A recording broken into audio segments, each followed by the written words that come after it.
Hello world and welcome to Podcast in A Minor, where I bring you the weird little songs I write, and I give you the stories behind them. Weird stories, funny stories, freaky stories, or whatever the world gives us in its glorious mystery. And now, for today's opening song.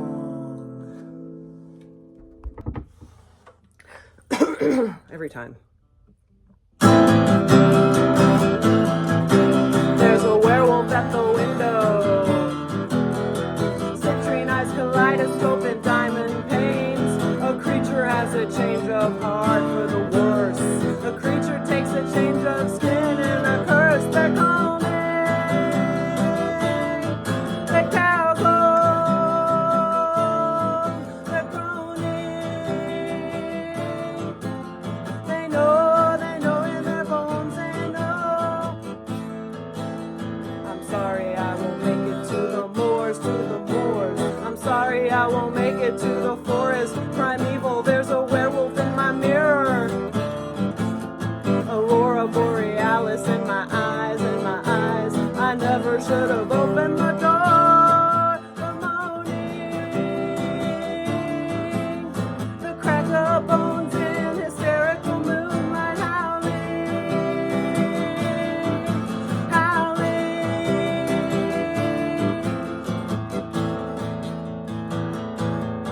The moon swells.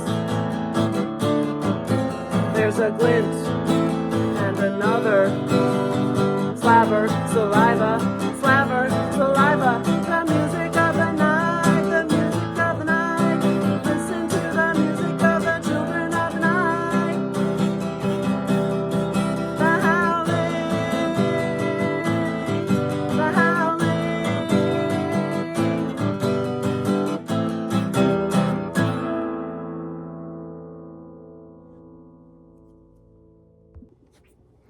Hello world and welcome to Podcast in A Minor. I'm Amy Zollers-McAnally, a poet and an artist, and I'm in one of my moods. You just heard Werewolf at the Window on the Taylor Gemini Mini acoustic guitar. And my house smells like apple butter. I'm making apple butter. It takes 2.5 to 3 hours to cook on the stove. So while I was cooking, I gave it a stir and went down to the basement and recorded my song. And now I gave it another stir, and then I'm gonna do this podcast. And we're deep into spooky October. What would it be without a werewolf tune? So let's have at the lyrics. There's a werewolf at the window, citrine eyes, kaleidoscope, and diamond panes. A creature has a change of heart for the worse. A creature takes a change of skin and a curse. They're culling, the cow's home. They're groaning, they know in their bones, they know. I'm sorry I won't make it to the moors. I'm sorry I won't be there in the full moon forest, which actually changed to I'm sorry I won't make it to the forest primeval. Lyric adjustment. There's a werewolf in my mirror, aurora borealis in my eyes, I never should have opened the door. The moaning, the crack of bones in hysterical moonlight, howling. The moon swells. There's a glint and another. Slaver, saliva, the music of the night, listen to the music of the children of the night, the howling. And culling, let's address culling real quick. I didn't write this, so I'm gonna do it from memory. I just stumbled on Instagram a couple of years ago, a woman in Sweden who kind of lives out in the wilderness and does all her own, foraging and making everything. And she would do this thing called culling, which was this way of singing, oh, I can't do it. But it's like this sort of almost howling sing to call the cows home, and every cow knew its own mother's voice and then would come home. It meant that it was time for the cows to come home. And so I love that word culling, and I love that whole sound and practice, and it's eerie and it's howling, kind of like werewolves. So it turns out we just watched An American Werewolf in London several nights ago, and what a movie. My husband just put it on while I was doing stuff in the kitchen and I came running. I mean, what a terrifying, bone-splintering shapeshift for David. Chilling. And then the decaying death makeup on Jack. what toe-tapping, moon-related songs slipped in at just the most strategic moments, starting with Blue Moon, as crooned by Bobby Vinton, Moon Dance by Van Morrison, Bad Moon Rising by Creedence Clearwater Revival, and the finale immediately on the heels of the unexpectedly, to me, tragic ending, Blue Moon Again, the doo-wop version by the Marcells, a 1961 hit by a radically racially diverse singing group, and I once heard a radio DJ say that they did the song in 2 takes, in and out of the studio in 45 minutes. That's tight. An American Werewolf in London, as I said, ended on a real minor chord and with unexpected tragedy. It was released in 1981, so I wouldn't feel bad about spoiling it, but I'm still not going to spoil the ending anyway. The point is, the movie was both scary and hilarious. The 2 main characters, David and Jack, are traveling in England and find themselves in a small town full of mist and moors and a little graveyard and a pub and bizarre people. The atmosphere just kind of chokes you with creepiness. Fabulous, marvelous, perfect atmosphere for Halloween. Of course, the little town is quivering with secrets. They don't seem thrilled to have newcomers stomping around their pub asking nosy questions about the pentagram on the wall. They are aloof and snotty and pretty much throw David and Jack out into the night under the full moon. And then, too late, the lady at the bar bawls at the menfolk, "You can't let them go out there." "What? Where were you 5 minutes ago?" A shrill howl is heard in the distance, and everyone's eyes shift around. But the men in the pub declare they've heard nothing. It's all in God's hands now. Well, David and Jack heard the howling too. They've strayed off the path in the moors, exactly what they were warned against when being tossed out of the pub on their ears. While trying to simultaneously get their bearings and deduce where the howl is coming from, Jack finds out from right behind him, and he, funny, easygoing, self-deprecated Jack, gets his guts torn out. David runs for his life. After several seconds of this, he feels guilty and runs back to try to help Jack. But Jack is in shreds. To shreds, you say? Yes, I do say. A few men from the pub turn up, their guilt having overcome them. They shoot the beast as it slashes at David.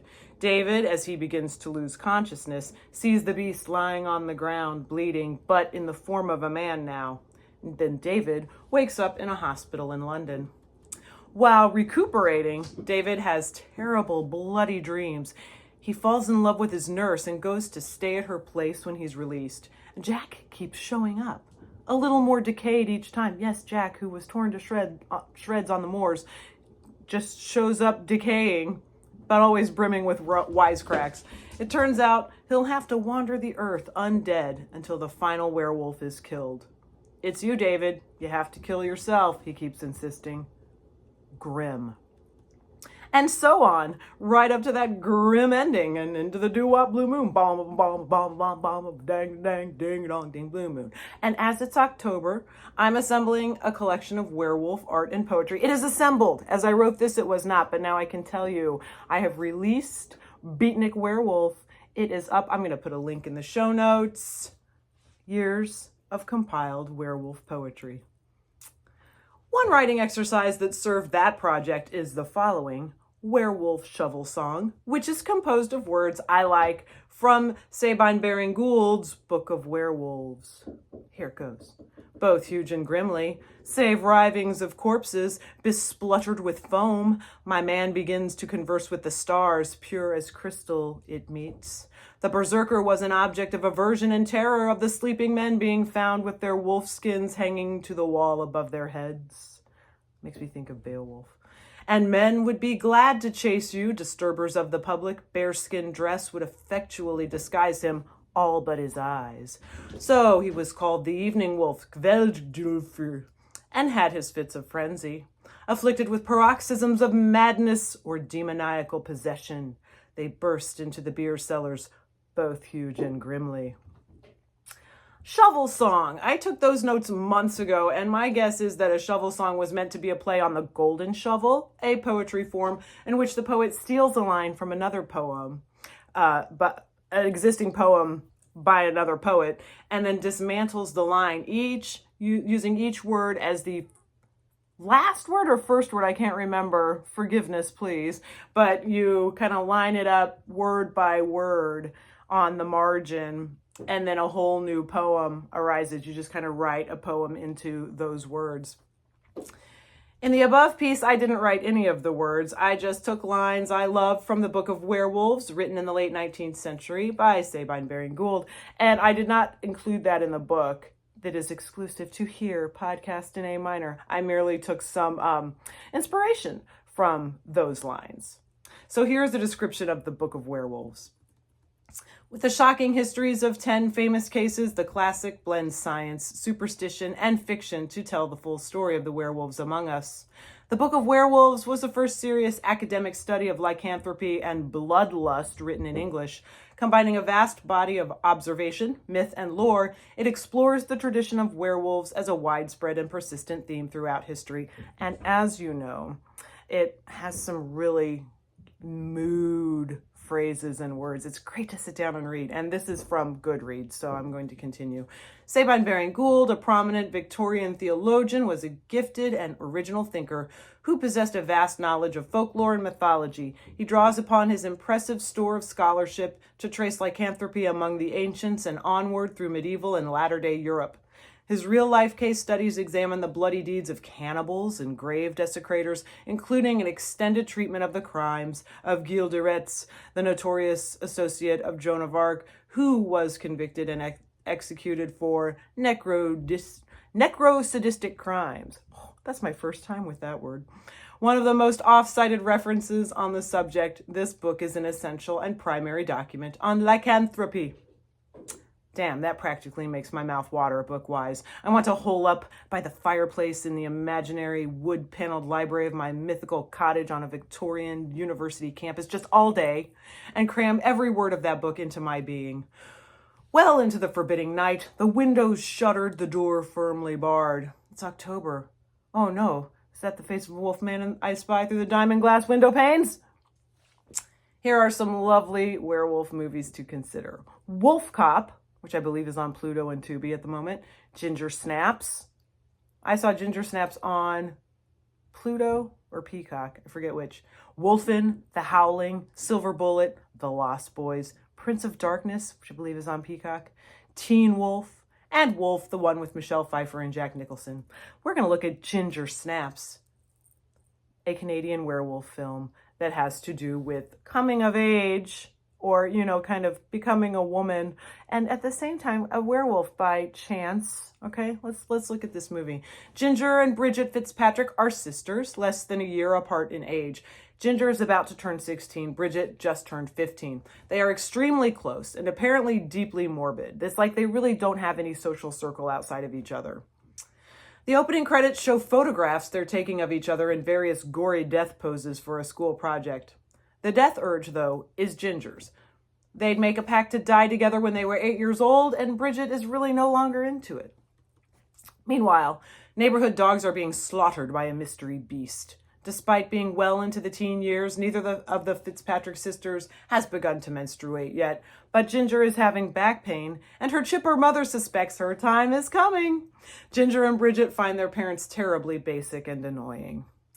A popular girl at school has been torturing Bridget in gym class, and the sisters decide to take revenge by covering the snotty girl's beloved dog with some of their fake blood from the photo shoot to freak her out.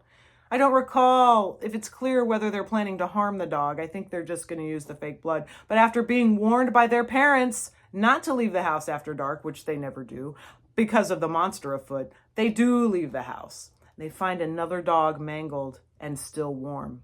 They consider using some of the blood from the dead dog for their prank. When Bridget spots blood on Ginger's leg, she thinks it's from the dog, but actually Ginger has finally gotten her period. This attracts the mystery monster, and Ginger is attacked by the beast. It is a horrifying moment, but they make it back to the house. Their parents are at counseling, and although Ginger is very bloody from the being shredded by the beast, her wounds begin to heal before their eyes. And of course, after that, everything changes. Ginger's transformation is sort of compelling. It's very gradual. Like, one day she'll have just white streaks in her hair and her teeth are a little wilder and more jumbled every day. Her newfound libido ever more severe. When she turns full-blown werewolf at the end, she is a hideous monster. Herbalism comes up in werewolf stories, wolfbane usually. Ginger Snaps relies on herbalism, monkshood as a cure. Turns out monkshood is wolfbane's under an alternate name. The plant has purple flowers. The tincture is purple in the syringe. It's a late blooming perennial that serves pollinators native to North America and, says WebMD, might help with circulation and pain, but it's considered poisonous, containing chemicals that can seriously harm the heart muscle. It also goes under the names aconite, leopard's bane, devil's helmet, and blue rocket. But back to the movie, which has a bummer ending. I had to watch a little Gilmore Girls after. Do werewolf movies ever end well? Oh yeah, The Lost Boys, Twilight, New Moon, dare I say it. The ending of Ginger Snaps was sad but also moving. Spoilers in 3, 2, 1, and. As Ginger becomes more brutal, Bridget has been trying to help her, but is disturbed to realize that her sister now enjoys, well, eating people. In order to prove to Ginger that their sister bond is her highest priority, Bridget cuts her own hand and mixes her blood with Ginger's. This, of course, infects Bridget with the werewolf curse. She begins to feel it as she and Sam desperately drive Ginger back home for the monkshood cure. Sam is the guy who, in the beginning of the movie, right after Ginger is attacked, accidentally hits the beast with his car. And so he is the one who knows about the monkshood, the wolf's bane, and he talks to Bridget a lot. Bridget says she's the werewolf. She's trying to protect her sister. And so Sam is really kind of into the lore, and they meet up a lot and talk about it and try to solve the problem, which he thinks is hers, but soon figures out is really her sister's. In the meantime, Ginger, werewolf Ginger, evolves into a real freaky beast. Huge dagger fangs, enormous sinewy wolf body with blonde fur. The earliest streaks in her hair have taken over. The massive transformation from blonde Ginger with facial distortions like those of the vampires in Buffy the Vampire Slayer, the TV series, to full-on monster Ginger has taken place in the back of Sam's van, the herbalist drug dealer who ran over the first beast at the beginning of the movie, who concocted the monkshood cure. They have returned to Ginger and Bridget's house for more of the dried monkshood. They quickly realize Ginger has changed, and the chase is about to be on. Sam and Bridget sneak into the house and begin to cook the monkshood in alcohol while hiding in the pantry. When it's ready, Sam opens the door and is immediately snatched by the werewolf. Bridget has to collect herself, and for a moment, it seems like he'll be okay if he gets a little monkshood in him. And there is hope that Bridget can cure him, inject herself, and, if only she can get the angle right without having her face ripped off, cure Ginger too. But Sam dies, and Ginger and Bridget face off in their bedroom. As Ginger thrashes and snarls, Bridget keeps saying, "Ginger, it's me. Ginger, it's me," hoping that the sister bond will overcome the evil beast curse. And it does seem to slow Ginger down for a moment. Then she lunges at Bridget, landing on the blade of a silver dagger in Bridget's desperate hand. Ginger dies, with Bridget cuddled up next to her, resting her head on the werewolf's ribcage. It's terribly moving. It's very touching. We don't know what Bridget does next. Cut to credits. Bomb, bomb, bomb, bomb, bomb, bomb, dang, dang, ding, dong, ding. But I like to think she lives on, riddled with trauma, of course. Who can say what she'll do? A grand flick. And that's a load of werewolf biz for you as we creep up on Halloween. Good news. As I said before, my new collection of poetry, Beatnik Werewolf, is available now in paperback and ebook on Amazon, link in show notes, and reasonably priced. What's more, a new collection of songs from this podcast, Ghost Theme, titled You Sing Alone Here, is coming soon. You will be able to find it on Bandcamp, so watch for that. And that's a load of werewolf biz. As I said, I hope your October is spooky and overcast with a chill in the air and dead leaves tumbling past your window pane and no werewolves among them, but only in your dreams. Thank you for listening. See you next time. My star, the Encyclopedia Neurotica. It's my role in the play, and I must, and I must.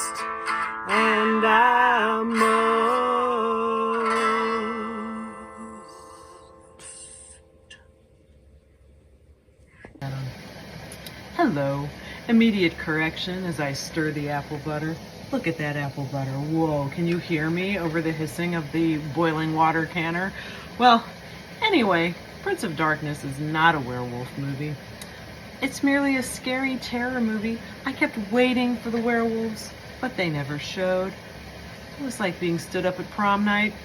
But anyway, thank you for understanding. Happy Halloween.